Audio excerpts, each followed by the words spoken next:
député. La parole est à monsieur Hervé Solignac.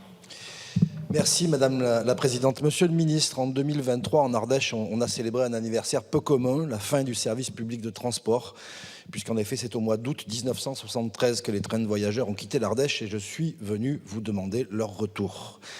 Cette hypothèse est à notre portée. En témoigne le compromis entre les régions Auras et Occitanie qui prévoit notamment une réouverture de la gare du Teil dans le cadre d'une prolongation de la ligne Occitane qui arrive de Nîmes et qui irait jusqu'à Valence.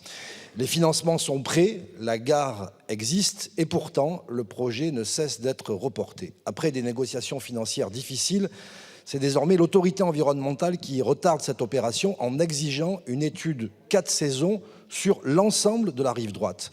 Étonnant quand on sait que l'impact de cette réouverture de gare sera négligeable puisque la gare du Teil n'a jamais été désaffectée et que le seul aménagement nécessaire consisterait en l'extension d'un quai pour sécuriser la gare. Cette demande d'étude est donc absurde parce qu'elle nous fait perdre du temps alors que l'urgence écologique nous commande d'aller vite.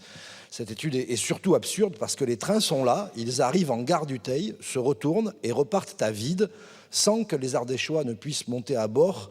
Si ça n'est pas de l'humiliation, ça y ressemble.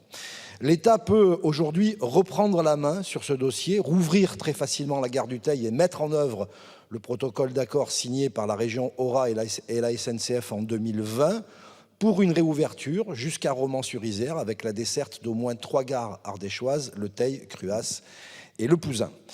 Alors, puisque dans son discours de politique générale, le Premier ministre s'est engagé à lever les blocages bureaucratiques, je vous demande, dans cet esprit, d'accorder une dérogation pour permettre aux Ardéchois de prendre le train en gare du Teil pendant la durée de l'étude et d'autre part de vous engager à une réouverture globale et pérenne de la rive droite du Rhône au transport ferré de voyageurs. Je vous remercie. Merci, monsieur le député. Monsieur le ministre, vous avez la parole. Merci Madame la Présidente. Monsieur le député Hervé Solignac, je vous prie d'excuser l'absence de Patrice Vergrit et donc je vous lis la réponse. Comme vous le savez, monsieur le député, l'État priorise le financement de la régénération des lignes existantes dont les besoins de financement sont très conséquents à l'échelle nationale et tout particulièrement en Auvergne-Rhône-Alpes.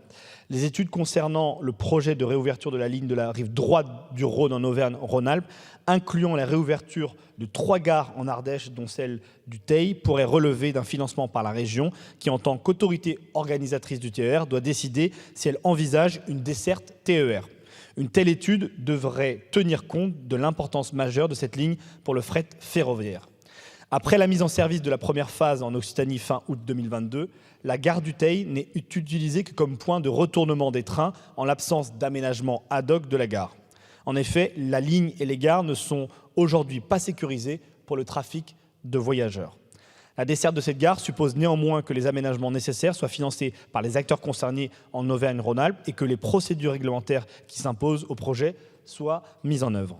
L'État reste en tout état de cause très attentif à l'avancement du dossier et jouera si besoin son rôle de facilitateur comme il l'a fait dans le cadre de la première phase de réouverture en Occitanie.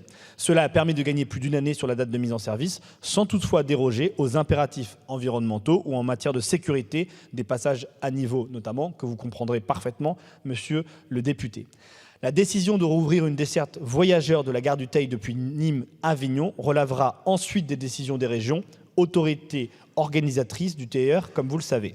L'État, au regard du principe de libre administration des collectivités territoriales, n'interviendra donc pas dans ces choix. Et donc, je me tiens, ainsi que le ministre Patrice Vergrit, à votre entière disposition, monsieur le député, et vous remercie pour votre attention, que je sais constante, sur le sujet de la mobilité et de la desserte de nos magnifiques territoires. Merci, monsieur. Merci, monsieur le ministre. Monsieur le député. Monsieur le ministre, je vous confirme mon attention constante et j'ai bien noté dans votre réponse que l'État jouerait si besoin son rôle de facilitateur. Eh bien, le besoin est là, je vous le confirme. Il y a 2 sujets dans celui que je vous ai exposé, la réouverture globale de la rive droite et je concède que cela nécessite des études et encore des discussions, mais la première étape consisterait à réouvrir une gare qui accueille déjà des trains et la sécurisation que vous avez évoquée, elle a été étudiée, elle est aujourd'hui financée, il s'agit de prolonger un quai de 600 mètres pour s'assurer que les voyageurs puissent fréquenter cette gare dans toutes les conditions de sécurité requises.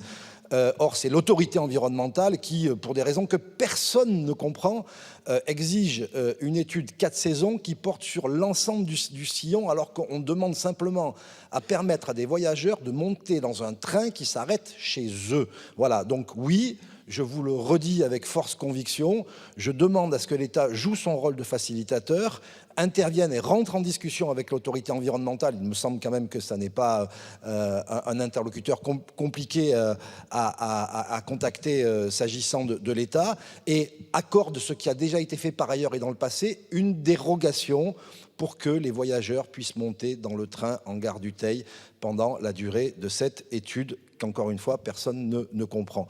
Les deux régions, Auvergne-Rhône-Alpes et Occitanie, ont conventionné. On est là dans une absurdie bureaucratique totale. Vous avez des trains qui arrivent et qui repartent à vide sans qu'on puisse permettre aux voyageurs d'y monter. Donc oui, je demande à ce que l'État joue son rôle de facilitateur. Merci. Merci, Monsieur le Ministre. Merci, bien pris sur le rôle de facilitateur. Par contre, je suis particulièrement attentif à l'enjeu de la sécurité. À l'heure actuelle, il n'y a pas les éléments de sécurité qui permettront à des voyageurs de pouvoir monter. Et vous le savez, c'est éminemment important. S'il y avait un accident, c'est vers nous qu'on se retournerait. Donc c'est un élément essentiel aussi dans la discussion. Merci, Monsieur le député. Merci. La parole est à Monsieur Fabien Di Filippo.